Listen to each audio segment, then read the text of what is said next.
Sa patuloy na kampanya kontra loose firearm, arestado ang isang lalaki sa isinagawang search warrant operation ng mga otoridad sa San Jose del Monte, Bulacan.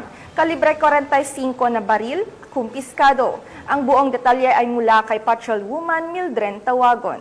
Isang matagumpayang operasyon ang isinagawa ng mga tauhan ng San Jose del Monte City Police Station matapos makasamsam ng isang loose firearm sa bisa ng search warrant sa Barangay Santo Niño, lungsod ng San Jose del Monte, Bulacan.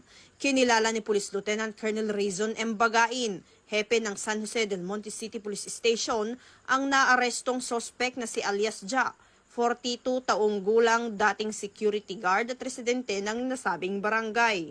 Sa naturang operasyon, nakumpiska mula sa sospek ang isang Colt caliber 45 pistol, isang magazine, 7 bala at isang itim na sling bag. Naaresto ang sospek bandang alas 7 ng umaga sa bisa ng search warrant para sa paglabag sa Republic Act 10591 o Comprehensive Firearms and Ammunition Regulation Act. Samantala, ang mga nakumpiskang baril at bala ay dinala sa Bulacan PNP Forensic Unit para sa ballistic examination at safekeeping.